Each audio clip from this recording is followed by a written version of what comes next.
Možná to znáš taky. Podíváš se na Instagram a vidíš samé hotové věci. Krásné značky, výsledky, nabídky a úspěch. A někde uvnitř se ti rozjede pocit. Já sama nemám nic. Já to neumím. Nejsem dost dobrá. Tohle nikdy nedokážu.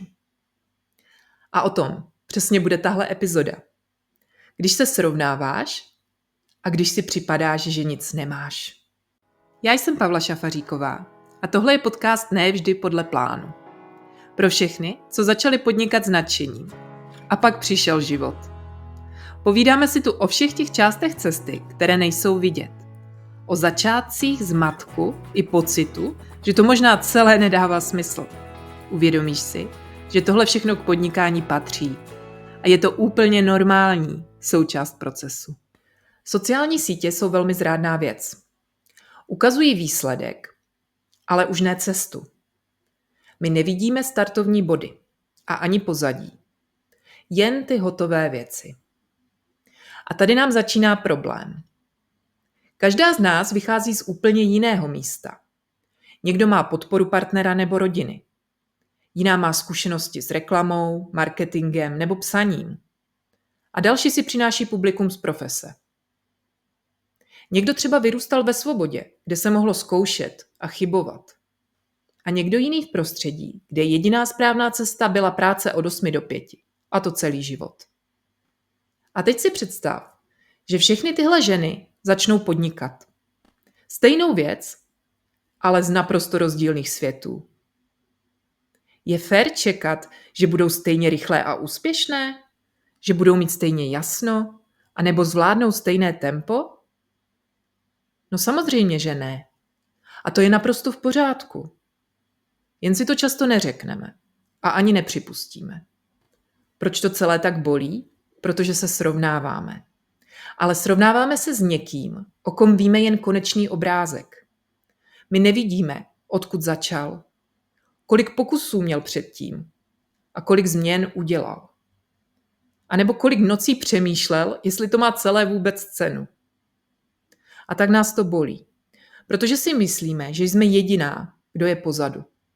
Ale je to jako kdybys dnes začala držet dietu a hned si vyčítala, že nevypadáš jako někdo, kdo už rok cvičí. To je bláznoství, že? Ale přesně takhle se chováme, když jde o podnikání. Dnes už si říkám, každý máme jiný rytmus. Někdo to chytne hned a to je v pořádku. Ale někdo jiný to potřebuje víc ohmatat, vyzkoušet. Potřebuje se ptát, co je fakt moje a co jen přebírám od ostatních.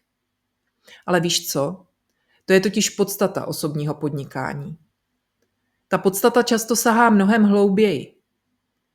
Nevzniká z tlaku něco mít, ale z potřeby dělat něco, co má smysl. Kdykoliv jsem se chtěla podobat někomu jinému, tak to nefungovalo. A kdykoliv jsem dělala něco jen proto, že to dělají ostatní, tak jsem skončila vyčerpaná. Protože snaha přizpůsobit se něčí cizí vizi tě vyčerpá víc než cokoliv jiného. A právě v tom je ten bludný kruh. Vidím někoho úspěšného, zkouším být jako on. Ono mi to nefunguje, začnu se srovnávat. Ztrácím víru a vzdávám to. Cítím se k ničemu, přichází frustrace. A jsem zpátky na začátku. Jak z toho ven? Začít u sebe. Ne u strategie, ale u smyslu. Sbírat zkušenosti, zkoušet a hlavně přestat se trápit, že nejsme někdo jiný. Protože zcela upřímně někým jiným se nikdy nestaneme. Ale můžeme být opravdu sebou. A to, když vydržíš, je ten největší základ, na kterém můžeš stavět. Tahle epizoda je pro chvíle, kdy máš pocit, že nic nemáš. Že jsi pozadu a že všichni ostatní už to dávno zvládli.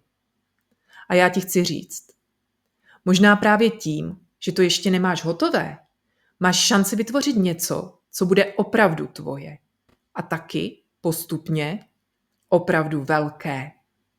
Pokud ti dnešní epizoda něco dala, budu moc ráda, když mi to dáš vědět. Můžeš mi napsat na Instagram, na profil Podnikání s vizí.